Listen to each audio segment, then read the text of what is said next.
Salam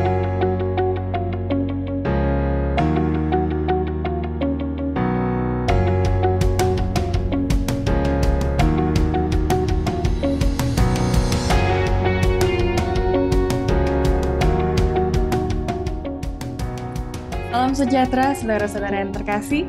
Selamat datang kembali di diskusi Sekolah Sabat yang dipersembahkan oleh Gereja Masehi Advent Hari ke-7 Uni Indonesia Kawasan Barat.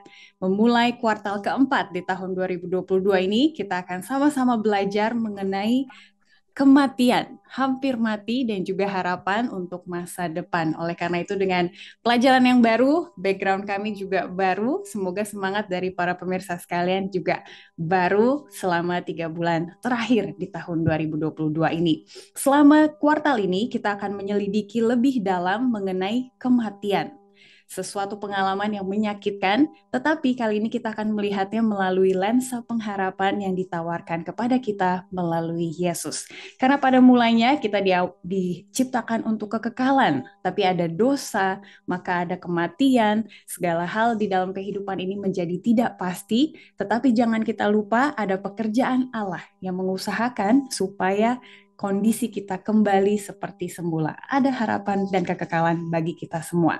Di pelajaran pertama dengan judul Pemberontakan di Alam Semesta yang Sempurna, kita diajak jauh ke sebelum ada kejatuhan dan juga peperangan di surga. Kita akan sama-sama berdiskusi dengan dua narasumber yang tidak asing lagi, Pendeta Sony Situmorang, Direktur Komunikasi Uni Indonesia Kawasan Barat, dan juga Pendeta Kurnaidi, Direktur Komunikasi Conference Jawa Timur. Shalom Bapak Pendeta, apa kabar? Shalom, kabar baik. Kabar baik. Terima kasih sudah setia menemani kami semua hampir setiap minggunya bergantian. Saya rasa pemirsa sangat senang kita bisa lihat dari kolom komen dan juga pertanyaan dan juga pendapat yang selalu masuk setiap minggunya. Di awal dari pembahasan kita di kuartal ini, saya mau say hi kepada para jemaat yang sudah mengirimkan salam. Nanti saya akan minta Pendeta Sony Situmorang dan juga Pendeta Kurnaidi untuk menyapa mereka kembali dan juga mungkin ada pesan-pesan dalam mengawali diskusi kita di kuartal ini. Ada dari Jemaat Pusat Kota Jayapura di Papua, di Palu, Sulawesi Tengah, PAL 2 Manado, Sarnai Matani di Tanawangko, Kairos Flow Bamora di Jakarta, dan juga jemaat di Cirebon. Bagi Pendeta Sony Situmorang, boleh say hi kepada mereka dan kasih semangat buat kita. Salam buat semua jemaat yang telah menyapa dan semoga berkat Tuhan di bagian kita, khususnya ketika kita boleh berdiskusi sekolah sahabat kita sepanjang kuartal ini. Tuhan berkati saudara-saudara semua dan tetap semangat menginjil untuk mendeklarasikan Injil Tuhan ke seluruh dunia. Amin. Pendeta Kurnaidi, silakan untuk salamnya. Salam semuanya. Kami sangat bersuka cita boleh bersama dengan para sahabat, dan satu hal yang lebih membuat kita bersuka cita adalah kita semakin dekat dengan kedatangan Tuhan. Kiranya kita semuanya semakin bergiat karena sebentar lagi kita akan tiba di negeri perjanjian yang Tuhan sudah sediakan. Amin. Terima kasih Pendeta Kurnaidi. Sebelum nanti Pendeta Kurnaidi akan berdoa bagi kita untuk mengawali, saya akan membaca ayat inti dari pelajaran kita minggu ini dalam Yesaya 14 ayat 12. Wah, engkau sudah jatuh dari langit, hai bintang timur putra fajar. Engkau sudah dipecahkan dan jatuh ke bumi, hai yang mengalahkan bangsa-bangsa. Silakan Pendeta Kurnaidi. Mari kita bersatu dalam doa. Tuhan Allah Bapa kami yang bersemayam dalam tahta kasih kerajaan surga. Segala puji, hormat, serta syukur kami haturkan kehadirat Tuhan atas karya Tuhan yang selalu luar biasa yang kami rasakan, begitu indah dan selalu memberikan yang terbaik bagi kami. Beristimewa Tuhan, saat ini kami bersyukur Tuhan masih memberikan kami kesempatan untuk bertemu, dan kami bersama-sama akan belajar, akan menerima nasihat-nasihat dari Tuhan melalui pertemuan ini. Kiranya Tuhan pula yang berkenan berkarya di dalamnya, sehingga semuanya menjadi berkat bagi kami, dan Tuhan yang semakin terpuji dan termuliakan. Di dalam nama Tuhan kami Yesus Kristus kami berdoa. Amin. Amin. Terima kasih Pendeta Kurnaidi. Dan para pemirsa, ada dua pertanyaan yang akan kami tanggapi di akhir dari episode ini. Jadi mari kita antisipasi sambil berdiskusi topik pemberontakan di alam semesta yang sempurna. Kok bisa ya Tuhan ciptakan semuanya sempurna, tapi masih ada kejahatan yang dikatakan dalam pelajaran kali ini merupakan asal-usul yang misterius. Kenapa bisa ada terjadi kejahatan dan dosa, menemukan sumber ya asal mula kejahatan dan juga yang membuat kita saat ini menderita. Kita akan langsung masuk ke pelajaran hari Minggu dengan topik ciptaan sebuah ekspresi cinta. Dikatakan di dunia ini ada dua hal, yang baik dan yang jahat. Di antara di dalam setiap hal ada dua sisi seperti itu ya. Tapi malah kalau kita belajar mengenai fakta bahwa Allah adalah kasih, sebenarnya tidak ada dualisme baik dan jahat ya Pendeta Sony Situmorang. Boleh bantu kita masuk ke ekspresi cinta Allah dalam penciptaan. Baik, terima kasih. Ciptaan sebuah ekspresi cinta. Ketika para pemirsa membaca uh, pembukaan atau pelajaran hari Sabtu petang dan hari Minggu, maka dengan jelas Alkitab mengajarkan bahwa Allah itu apa? Pengasih dan maha kuasa. Dan semua yang diciptakannya sempurna.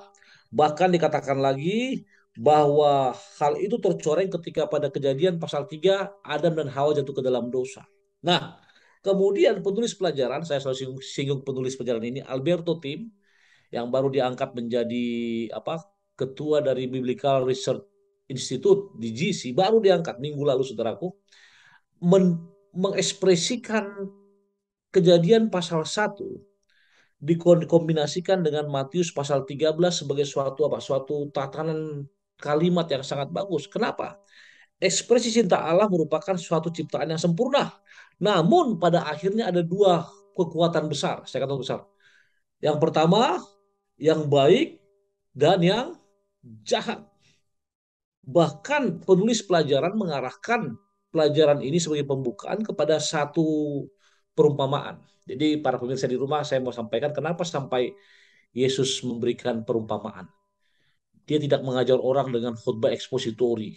Dia gali ayat tersebut lebih dalam. Oh, ini asal katanya ini. Kemudian pada waktu penulis buat ini dia. Tapi Yesus tidak buatin. Dia lebih banyak pada apa? Practical life atau parable atau apa istilahnya, eh, perumpamaan. Nah, ini salah satunya. Buku Matius menulis tentang perumpamaan gandum. Apa yang terjadi?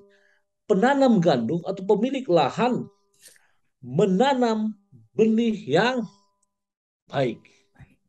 Tapi masalahnya ketika benih yang baik ditabur, tumbuh juga benih yang buruk yang dalam konteks ini katakan apa? Lalang ya, Ivy ya. Lalang. Lalu ada pertanyaan, siapa yang melakukannya? Ada seorang musuh yang melakukannya. Maka di bagian akhir paragraf pertama dikatakan, demikian juga Tuhan menciptakan alam semesta dengan sempurna, tetapi musuh mengotorinya dengan benih dosa yang misterius. Kembali kepada pertanyaan Ivy tadi, ada dua kekuatan yang baik dan yang jahat. Siapakah yang melakukannya?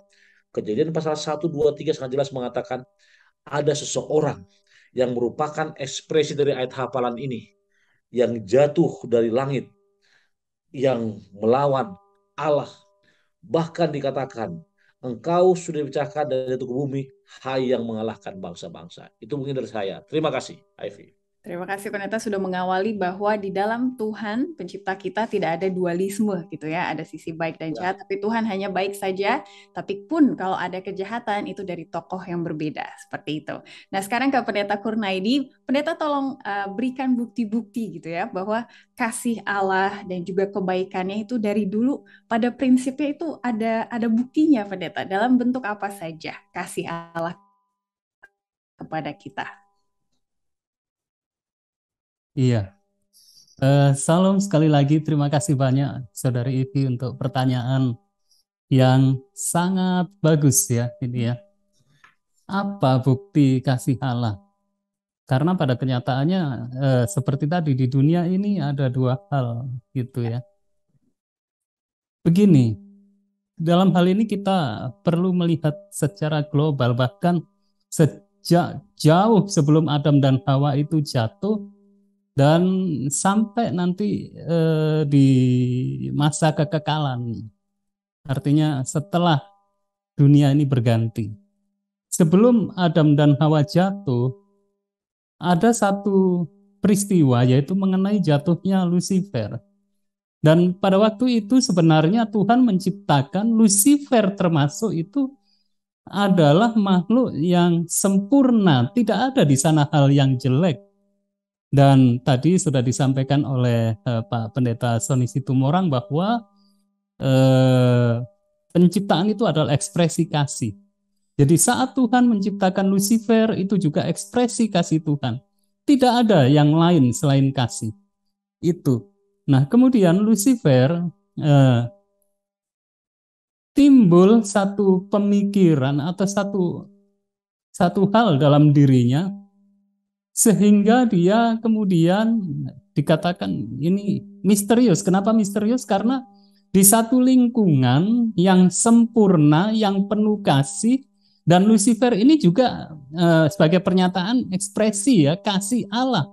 Dia sempurna juga di lingkungan yang sempurna, yang penuh kasih. Tetapi secara misterius timbul hal yang jahat itu. Nah, ini tidak bisa, siapapun tidak akan bisa untuk mengerti hal ini.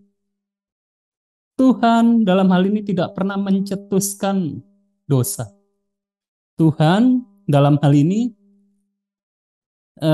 meskipun dia tidak mencetuskan dosa, sebenarnya Tuhan bisa saja saat itu kemudian menghentikan dosa itu. Lucifer saat mulai timbul pemikiran yang jahat, Tuhan bisa kemudian menghentikan Lucifer itu. Tetapi luar biasa Tuhan. Tuhan tidak menghentikan, Tuhan membiarkan. Bahkan dalam arti membiarkan di sini, Tuhan ingin ya berulang-ulang, bahkan ya berulang-ulang Lucifer ini supaya kembali ke keadaannya yang sempurna itu. Ini. Dan Tuhan akhirnya setelah sekian lama justru Lucifer melawan apa yang Tuhan kehendaki sehingga terjadilah peristiwa dan lebih ironis lagi kemudian Lucifer menyebabkan manusia yaitu Adam dan Hawa jatuh. Nah, dalam hal ini Allah menyatakan kasih-Nya yaitu Allah tidak kemudian menghentikan dosa itu, tetapi yang sangat menarik Allah Dia yang membayar, yang menanggung resiko karena kejahatan yang dilakukan oleh Lucifer, karena kejatuhan yang dialami oleh Adam dan Hawa, dan segala hal yang jahat di dunia ini. Allah sendiri yang membayar dengan kematiannya di atas kayu salib dan tidak berhenti di situ. Bahkan sekarang ini kalau kita bicara lebih jauh, Tuhan yang ada di surga sedang berkarya untuk kita agar kita semuanya diselamatkan dan nanti saat Tuhan datang yang kedua kali, di situ bukti Tuhan bahwa Dia sangat mengasihi. Dia kemudian mengangkat umatnya untuk tiba di satu kondisi yang maha sempurna lagi. Mungkin demikian dulu yang bisa kami sampaikan, Saudara Evi. Terima kasih. Terima kasih Pendeta sudah menyampaikan peristiwa-peristiwa penting yang menyatakan ekspresi kasih Allah kepada kita. Kalau boleh saya rangkum tadi ya, yang pertama dikatakan bahwa kasih Allah itu harus diekspresikan, harus dibagi. Yang namanya kasih tidak boleh dinikmati sendiri gitu ya. Makanya ada 3 pribadi ketuhanan dan Tuhan menciptakan manusia dan malaikat untuk mengekspresikan kasih-Nya. Lalu yang kedua, kasih Allah tidak bersyarat dan tidak berubah. Makanya selain di penciptaan ada juga penyaliban Tuhan gitu ya untuk keselamatan kita manusia dan nanti di akhir juga ada penghakiman.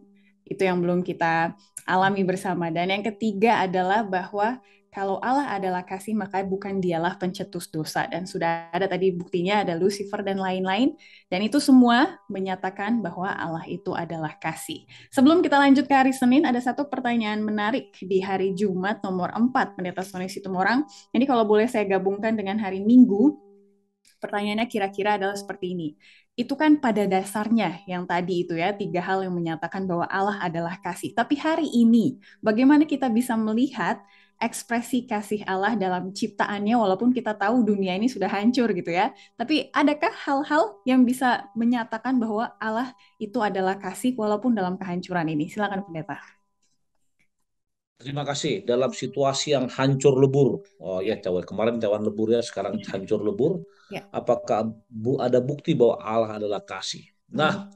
salah satu yang membuktikan itu adalah kalau saya tidak salah itu pelajaran hari apa? Hari Senin, di mana Allah memberikan kepada kita kehendak bebas.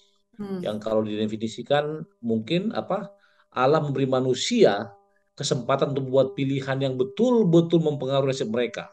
Atau bisa kita katakan juga bahwa kehendak bebas merupakan kemampuan manusia untuk memilih, menimbang, dan membuat satu keputusan. Dengan kata lain, ekspresi kasih Allah telah diimplementasikan dengan apa? Dengan memberikan the power of choice atau kuasa memilih kepada kita semua.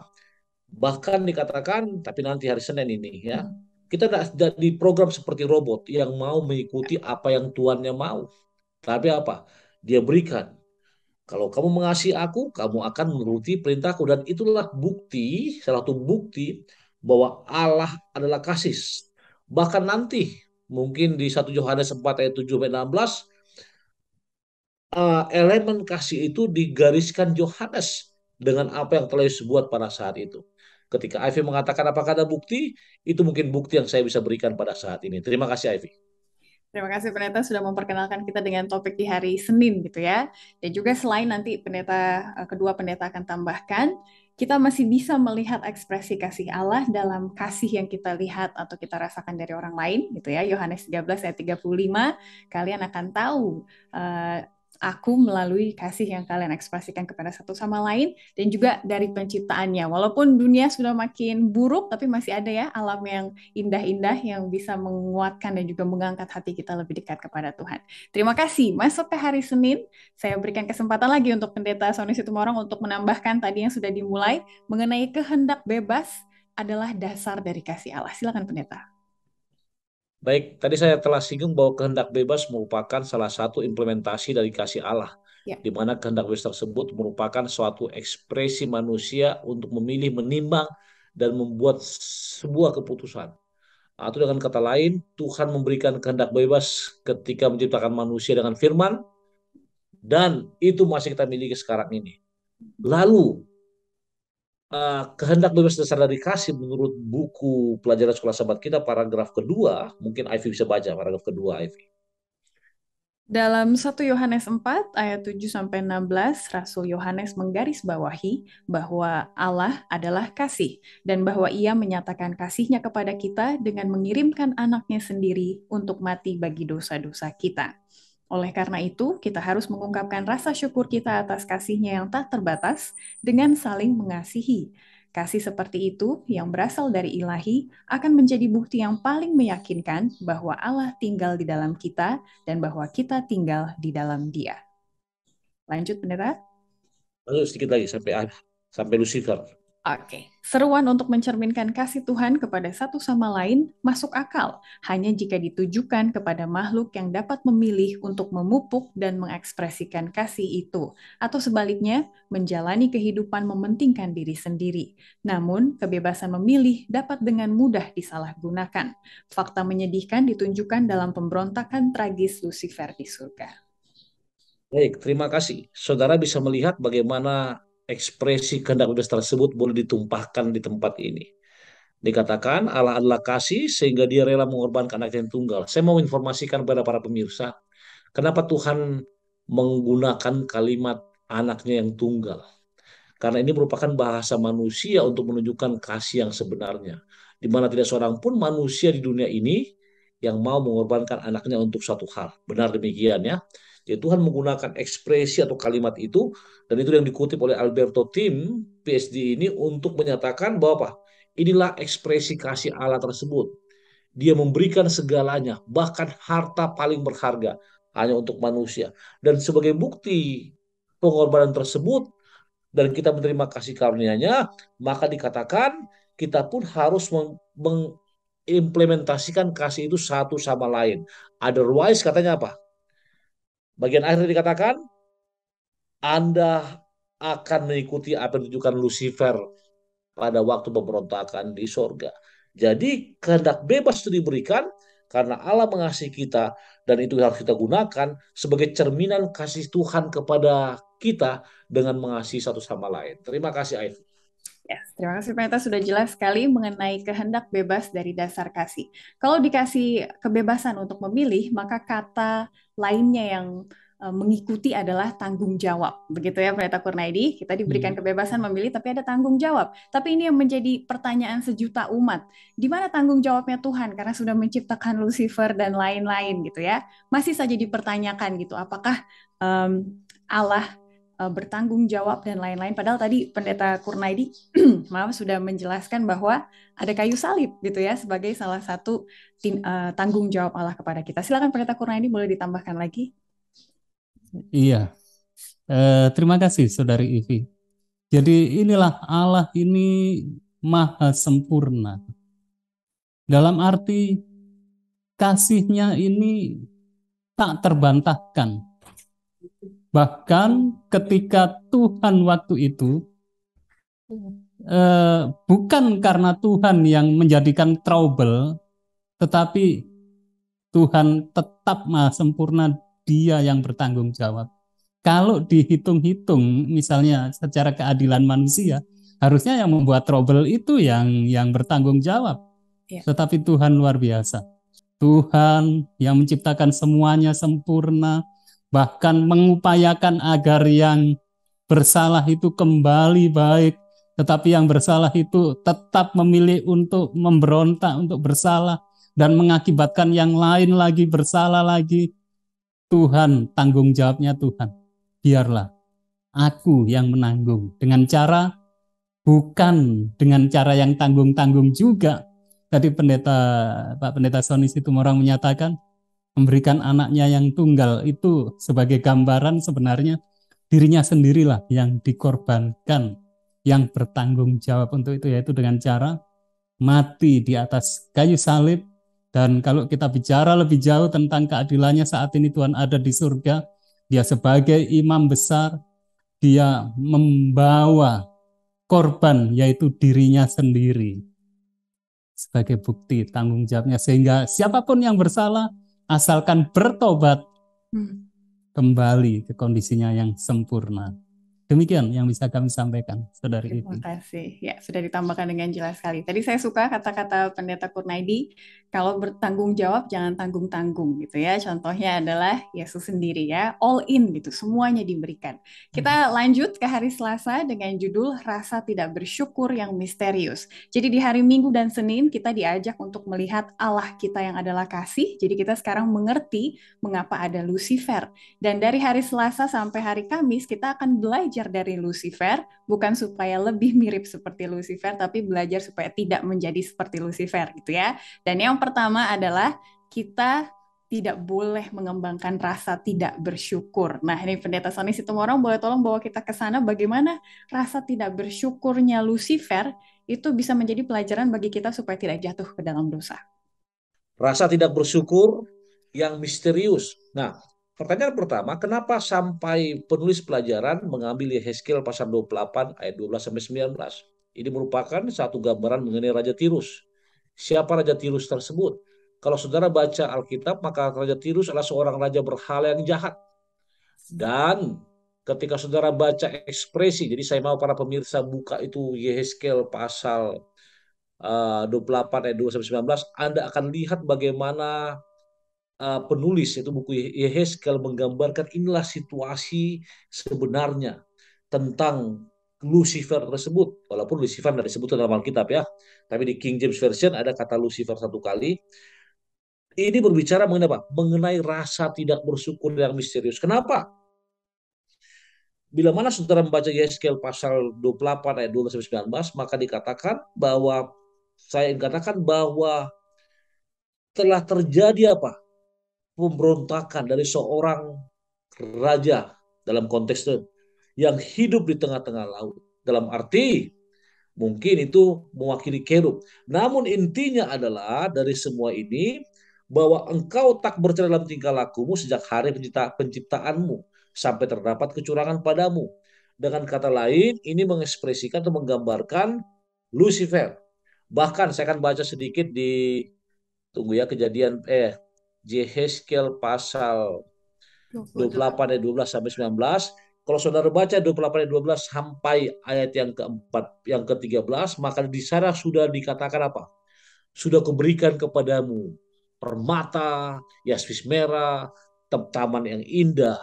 Tapi ayat 14 dikatakan, kuberikan tempatmu dekat kerub yang berjaga-jaga. Ingat, kerub ini, saya mau katakan ada dua jenis malaikat. Yang pertama kerubium, yang kedua serafim. Kerubium ini malaikat yang ada di sekitar tahta Allah.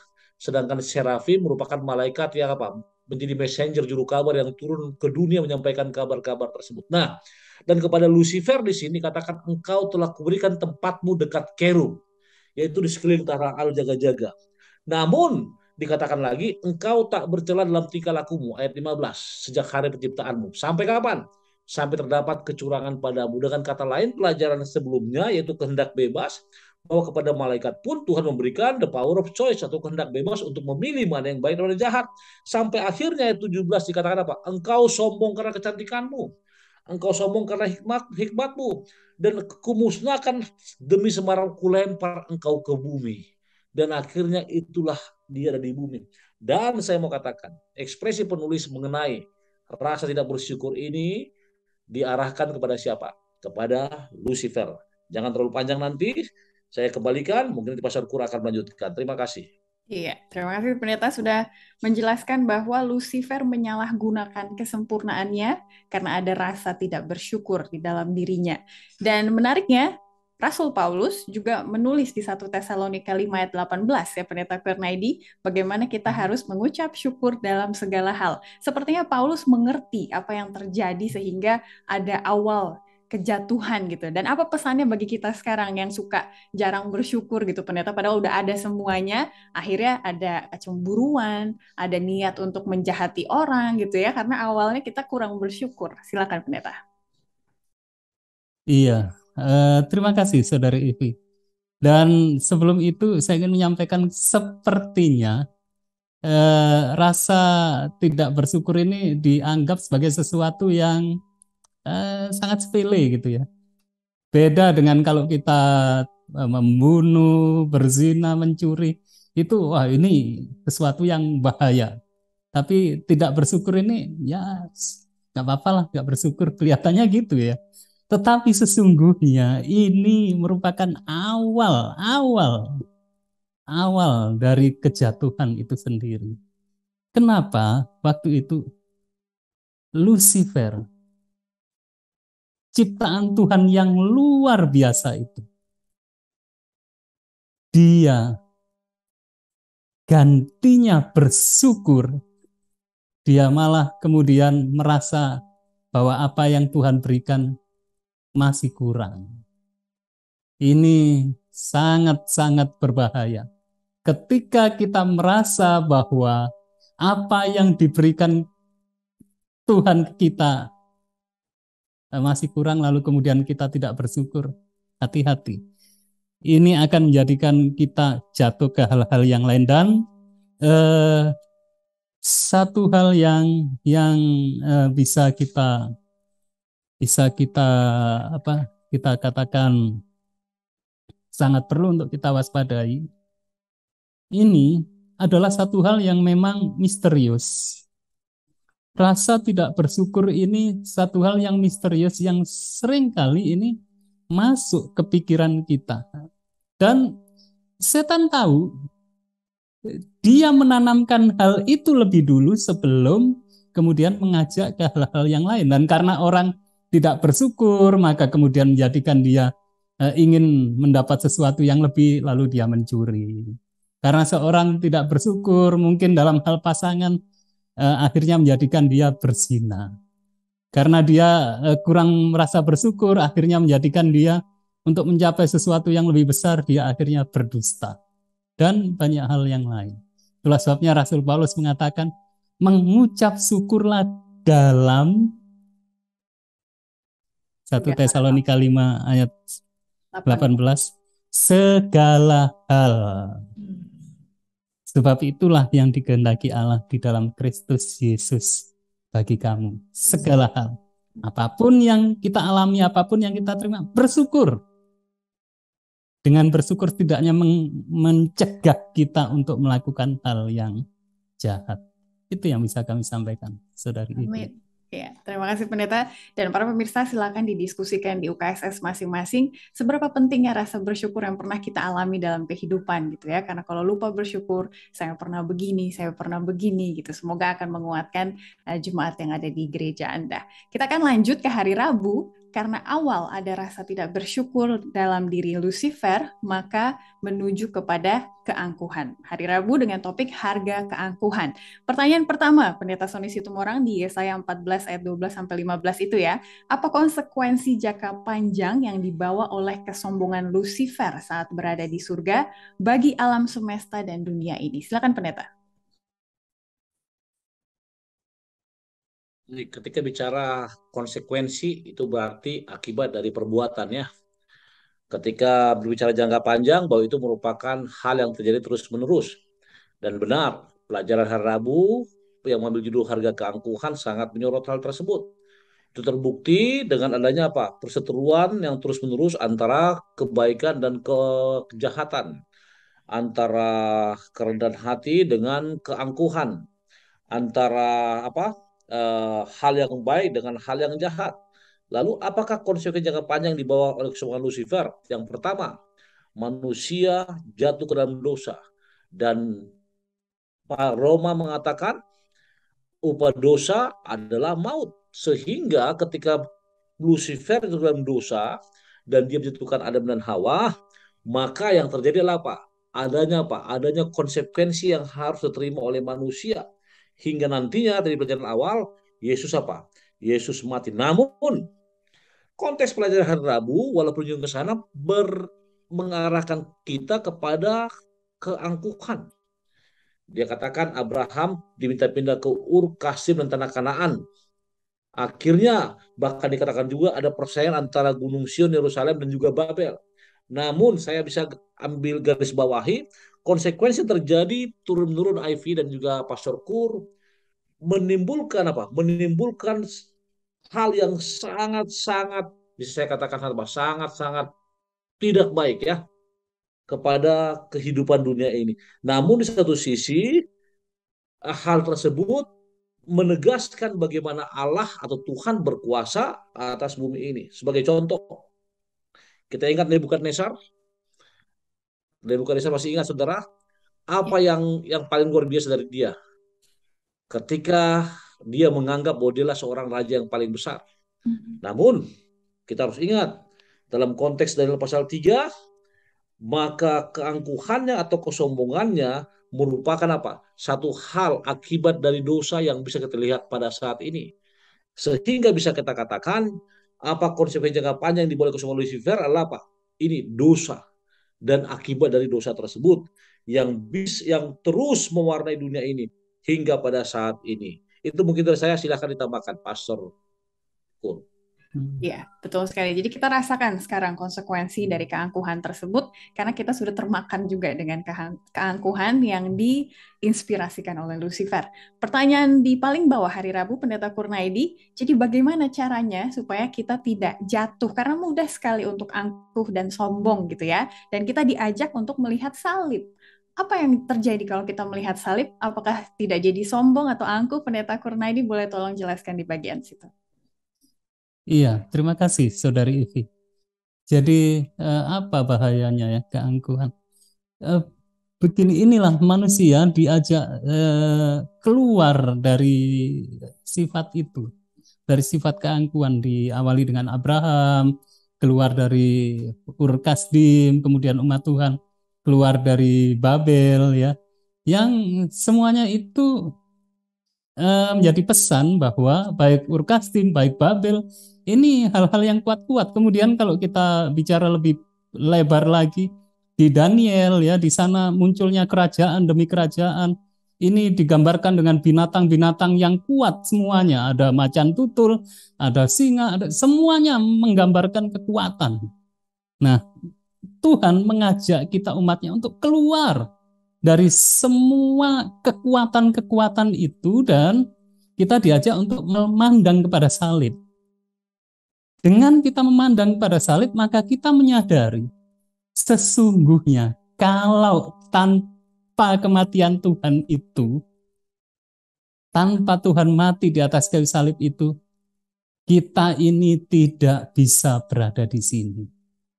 Sekuat apapun kita, kalau Tuhan tidak rela mati di atas kayu salib, kita semuanya akan musnah.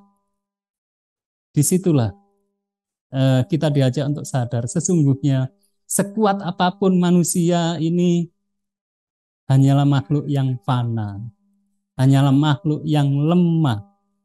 Itu sebabnya gantinya kita angkuh, maka kita supaya untuk menyerahkan segala apa yang ada pada kita ini untuk jadilah Tuhan kehendak-Mu. Mungkin demikian Saudari Ivi yang bisa kami sampaikan. Amin. Sudah dikuatkan ya, kita melihat kepada bentuk tanggung jawab Allah kembali, yaitu pengorbanan Tuhan di kayu salib. Kita lanjut ke hari Kamis. Tadi setelah ada rasa tidak berterima kasih, muncul keangkuhan, dan terakhir, akhirnya dia mengajak orang lain untuk tidak percaya juga kepada Tuhan gitu ya. Topik hari Kamis, penyebaran ketidakpercayaan. Saya masih ingat minggu lalu Pendeta Sony menyebutkan satu peristiwa penting dalam The Great Controversy atau pertentangan besar adalah kematian Yesus di kayu salib ya. Tapi ternyata sebelum itu peristiwa yang besarnya adalah pemberontakan di surga terlebih dahulu. Oleh karena itu makanya ada penyaliban. Pendeta Sony boleh bawa kita ke peristiwa yang pertama, pemberontakan Lucifer di surga, itu sebesar apa gitu kejadiannya dan juga efeknya sampai sekarang ini. Silakan. Baik, berbicara mengenai pemberontakan di surga itu merupakan satu peristiwa yang tidak akan pernah dilupakan oleh seluruh alam semesta. Ya. Saya kata alam semesta karena bukan hanya dunia ini ya, seluruh alam semesta. Itu mempengaruhi tatanan alam semesta atau mempengaruhi galaksi raya. Saya ingin katakan demikian, kenapa? Ingat pelajaran hari apa tadi? Hari Senin dan juga hari Selasa sangat jelas merasakan bahwa ada seseorang yang tidak bersyukur, yang kurang bersyukur, yang mengawali pemberontakan di surga. Ketika efeknya sangat luar biasa. Apa efeknya? Efek yang pertama adalah apa? Mungkin agak riskan mengatakan bahwa dosa pertama di mana? Berada di surga, ya. Tapi itulah fakta. Yang kedua adalah efek yang sangat luar biasa sebelum kita masuk kepada pelajaran hari Kamis ini adalah di mana sepertiga dari malaikat surga dibawa apa? Turun ke bumi. Jadi ini apa? Inilah kali judul hari Kamis, saudara. Penyebaran ketidakpercayaan. Hanya satu yang tidak percaya karena dia ingin menyamai yang maha tinggi, tapi oleh karena apa? Omongan atau apa? Apa istilahnya? Pengaruh, influence atau persuaded mempengaruhi, maka ada sepertiga. Sehingga apa? Saudara bisa baca mungkin Ivy paragraf pertama aja, Pak Ivy boleh dibaca. Ya. Jatuhnya Lucifer bukanlah bentrokan sederhana dari ide-ide yang saling bertentangan. Wahyu 12 memberitahu kita bahwa perang besar pecah di surga antara Lucifer dan para malaikatnya di satu sisi dan Kristus dan para malaikatnya di sisi lain. Dalam perikop ini Lucifer disebut naga besar, ular tua, iblis atau setan, dan pendakwa saudara-saudara kita. Kristus disebut sebagai Mikael, yang berarti yang seperti Allah. Terima kasih. Saudara bisa lihat, penulis pelajaran menjelaskan langsung bahwa The Great Controversy sudah berawal di surga. Namun yang unik saya katakan tadi apa? Ini merupakan satu gambaran bahwa oleh karena dua kekuatan besar ini, maka konsekuensinya kita alami saat ini. Lalu ketika dikatakan bagaimana peperangan yang pertama, saudara bisa lihat bahwa itu sudah terjadi. Dan salib akhirnya apa? Menuntaskan hal tersebut. Sehingga konsekuensi dosa, akibat dosa yang kita alami sekarang ini, yang seharusnya kita mati, Roma 6:23 ya, upah dosa adalah maut, dapat dialihkan oleh karena kasih karunia. Dengan syarat apa? Kehendak bebas kita, kuasa milik kita gunakan untuk mengasihi Tuhan, dan sebagai implementasinya kita mengasihi sesama.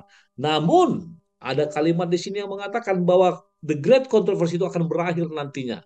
Dihubungkan dengan Daniel pasal 8. Daniel pasal 2, ketika batu kecil yang terungkit tanpa ada sentuhan tangan manusia apa? Menghancurkan apa?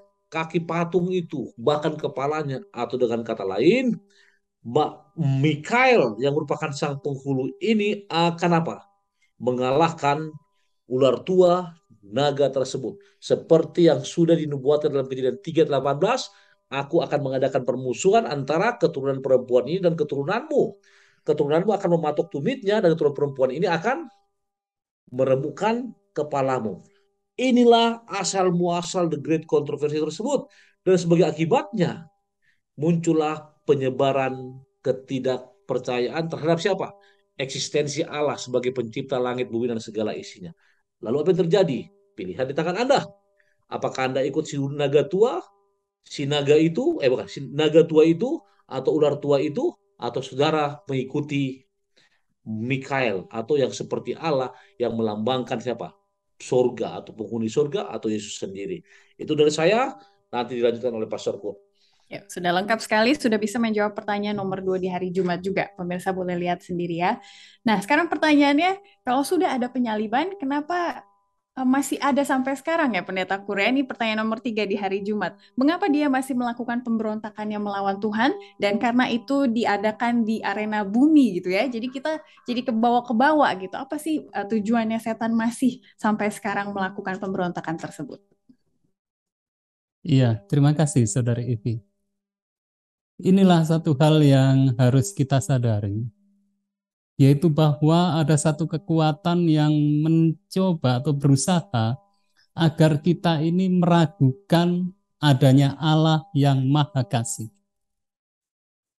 Ini tujuan setan, sehingga berbagai upaya, baik yang bersifat menyenangkan, yang bisa menjadikan orang terpleset di situ, atau hal-hal yang bersifat merusak, menyedihkan, sehingga semuanya agar manusia tidak percaya atau meragukan keberadaan Allah yang Maha Kasih. Itu sebabnya sampai sekarang setan selalu berusaha untuk itu.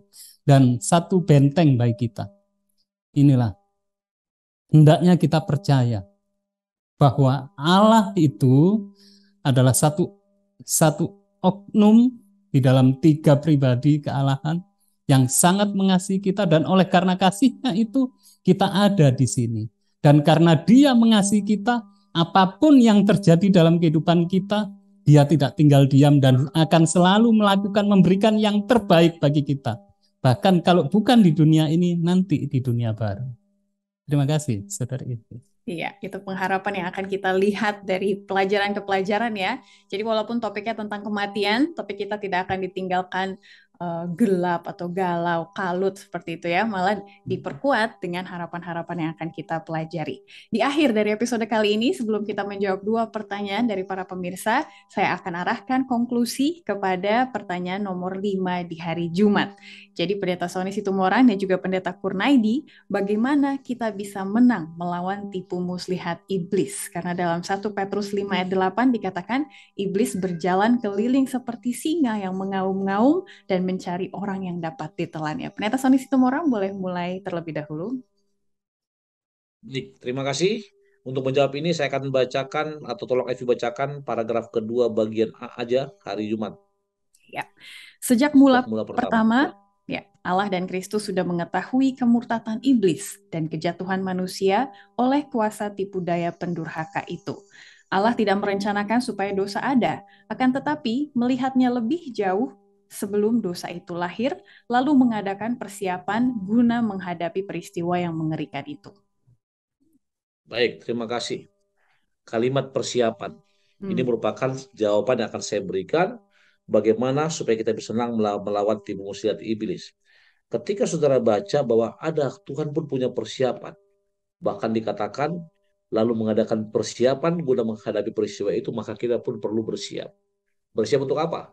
Sewaktu-waktu setan akan terus mencari mangsa, seperti ekspresi dari buku apa? Buku 1 Petrus 5 ayat 8. Dan apa kita lakukan? Ingat, the power of choice, kehendak bebas, kuasa memilih Tuhan berikan kepada kita.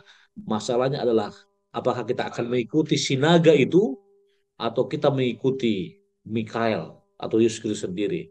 Saya percaya, saya yakini, saya imani ketika saudara belajar sekolah sahabat ini, Anda sudah mempersiapkan diri untuk menghadapi tipu muslihat iblis dengan bergantung sepenuhnya kepada Tuhan, menyerahkan hidup saudara, keluarga saudara, harta Anda, kemudian semua yang kita miliki hanya untuk kemuliaan namanya. Saya percaya dengan itu kita bisa melewati kerikil-kerikil, bahkan iblis berjalan keliling seperti singa mengaum-ngaum dan mencari mangsa yang telannya akan bisa kita lewati. Asalkan kita percaya dan terus menerus bergantung kepada Tuhan. Terima kasih, itu dari saya.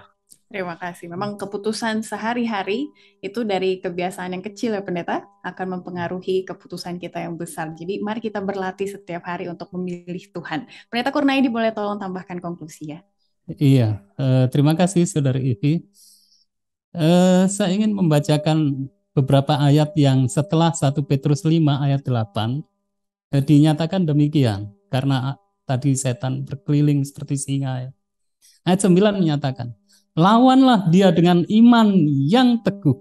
Sebab kamu tahu bahwa semua saudaramu di seluruh dunia menanggung penderitaan yang sama. Ayat 10.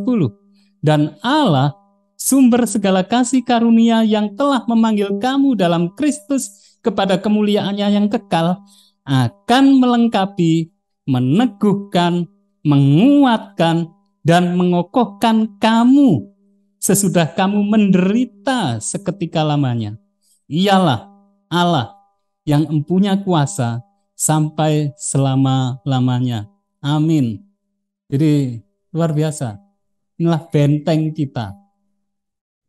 Jika bersama dengan Tuhan, pasti kita menang. Demikian yang bisa kami sampaikan, Saudari. Amin.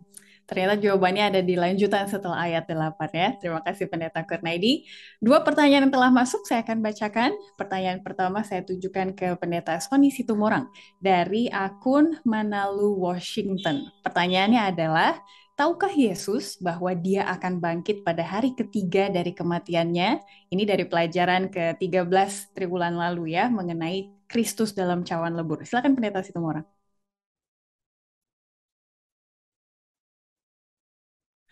Terima kasih Pak Manalu. Ya, ini merupakan kalimat atau pertanyaan yang praktikal, kemudian biblikal juga dan mengarahkan kita. Oke, saya akan mulai dengan kalimat apakah Tuhan Yesus tahu bahwa dia akan bangkit pada hari ketiga.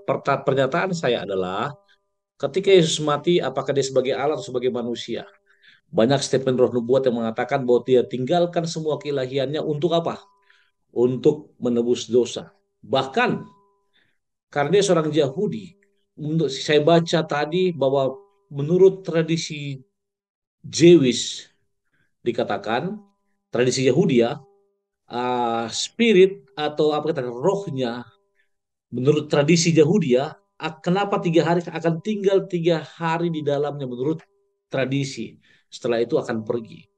Lalu itu menurut tradisi. Mungkin itu juga menggambarkan kenapa Yesus mati 3 hari menurut para scholar. Namun yang paling luar biasa ketika Bapak Manalu baca Matius 12 ayat 40, kemudian Matius 16 ayat 21, Yohanes 2 ayat 19, saya sudah quote di sini, bahwa Yesus pernah mengklaim bahwa dia akan mati dalam 3 hari dan bangkit pada hari ketiga. Bahkan dia gunakan kata aku bisa bangun Ka'bah juga dalam 3 hari. Nah, yang saya mau katakan adalah bahwa ini apa? Ini merupakan satu statement yang merupakan nubuatan yang digenapi. Tapi pertanyaannya adalah, apakah Yesus tahu? Ya kan? Apakah Yesus tahu? Terus terang, saya ingin mengatakan, ketika mengarah ke situ, saya coba cari kutipan Ellen White dan Roh Nubuat mengatakan, tidak ada indikasi bahwa Yesus tahu, tapi dia telah mengklaim sebelumnya sebagai bukti nubuatan. Kenapa? Pelajaran kuartal lalu mengatakan bagaimana dia sangat apa? Dia sangat apa saya katakan? Sangat mempersiapkan diri untuk hal ini. Bahkan bebannya pun sangat berat. Sampai dia katakan Eloi Eloi lama sabachthani, masih ingat sahabat lalu? Allahku Allahku mengapa engkau meninggalkan aku? Bahkan di Taman Getsemani dia katakan apa?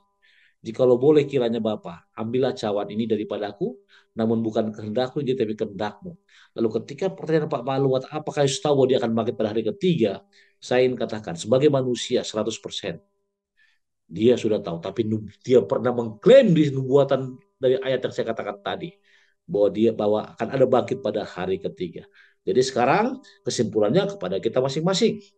Namun, saya ingin katakan, sebagai manusia normal, kita tidak tahu akan hari depan. Bahkan sebagai untuk menguatkan pertanyaan ini, ada yang bertanya, apakah Yesus tahu tentang hari datangnya Yesus tersebut? Apa Alkitab katakan? Tidak seorang pun tahu. Hanya siapa yang tahu? Hanya Bapa yang tahu. Itu mungkin jawaban dari saya. Tapi bila mana ada hal-hal yang perlu ditanyakan, boleh japri saya ya Pak ya, di 0821 396 90800 saya kasih tahu di sini. Terima kasih. Terima kasih untuk Pendeta Situmorang dan juga Bapak Manalu yang sudah menanyakan. Pertanyaan kedua untuk Pendeta Kurnaidi datang dari akun Global Ministry. Ini masih berkenaan dengan topik kita barusan ya. Bagaimana menyatakan terima kasih kita kepada Yesus atas penderitaannya di salib. Kita malah didorong untuk suka berterima kasih daripada lupa berterima kasih. Silakan Pendeta Kurnaidi. Iya, terima kasih untuk penanya Global Ministry ya, Saudari Ivi ya. Satu pertanyaan yang tentu ini sangat menguatkan kita semuanya. Dari pertanyaannya sudah menguatkan sebenarnya di situ ya. Jadi yang ingin kami sampaikan bagaimana kita untuk hal ini. Yang pertama, kita bersyukur. Kita bersyukur bahwa Tuhan yang Maha Kasih itu sudah memberikan kesempatan bagi kita untuk berada di dunia ini. Gitu. Kemudian yang kedua, setelah bersyukur, maka kita harus menyatakan kasih-Nya yang sudah dilimpahkan bagi kita itu untuk juga dirasakan oleh siapapun yang ada di sekitar kita. Bukan hanya manusia, tetapi juga termasuk tumbuhan, ya, binatang. Sehingga dengan demikian kita menjadi, saat kita berada di dunia ini, kita bisa menjadi refleksi ya, pernyataan kasih-Nya. Sehingga dengan demikian maka Tuhan yang Maha Kasih itu semakin dikenal oleh dunia ini dan kasih-Nya benar-benar dirasakan melalui kehidupan kita, dan bukan kita yang dimuliakan, Tuhan yang dimuliakan. Demikian yang bisa kami sampaikan, Saudari Ivi. Ya, terima kasih Pendeta Kurnaidi dan juga akun Global Ministry yang sudah menanyakan. Kami tetap menunggu pertanyaan maupun pendapat saudara-saudara di kolom komen, jadi jangan segan-segan, kami akan dengan senang hati membacakannya dan juga menanggapinya di episode yang akan datang. Untuk berdoa bagi penutup kita dan juga doa berkat bagi para pemirsa sekalian, saya undang Pendeta Sony Situmorang untuk berdoa bagi kita semua. Baik, kita berdoa.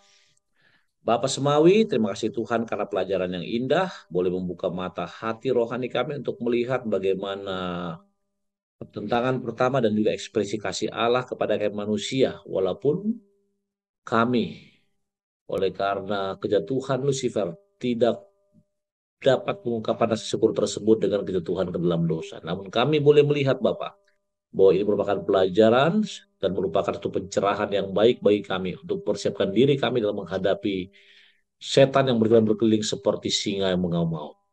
Memberkati hamba-Mu, Pendeta Kurnaidi, Ivy, dan juga Daniel Bang Layar. Berkati semua pemirsa menyaksikannya. Biarlah Engkau akan berkati mereka dalam segala aspek kehidupannya, berkati mereka dalam keluarga mereka, usaha tangan mereka, mata pencarian mereka, pendidikan anak-anak mereka, bahkan seluruh kehidupan mereka. Dengan demikian, mereka akan semakin dikuatkan dan kami semua akan bersiap menantikan Tuhan yang kedua kali. Dengarkan doa kami Tuhan yang sangat sederhana ini, dalam Yesus kami berdoa. Amin. Puji Tuhan untuk pelayanan Pendeta Kurnaidi dan juga Pendeta Situmorang hari ini. Dan bagi para pemirsa sekalian, setelah kita tahu dosa dan kejahatan dimulai di surga karena ada Lucifer, tapi sekarang medan perangnya adalah di dunia, di tempat kita tinggal ini, dan korban pertamanya adalah Adam dan Hawa dan akhirnya sampai kepada kita. Tapi Allah tetap kasih, dan bagaimana ceritanya itu akan kita bahas di minggu depan. Tetap semangat, tetap sehat, Tuhan memberkati kita semua.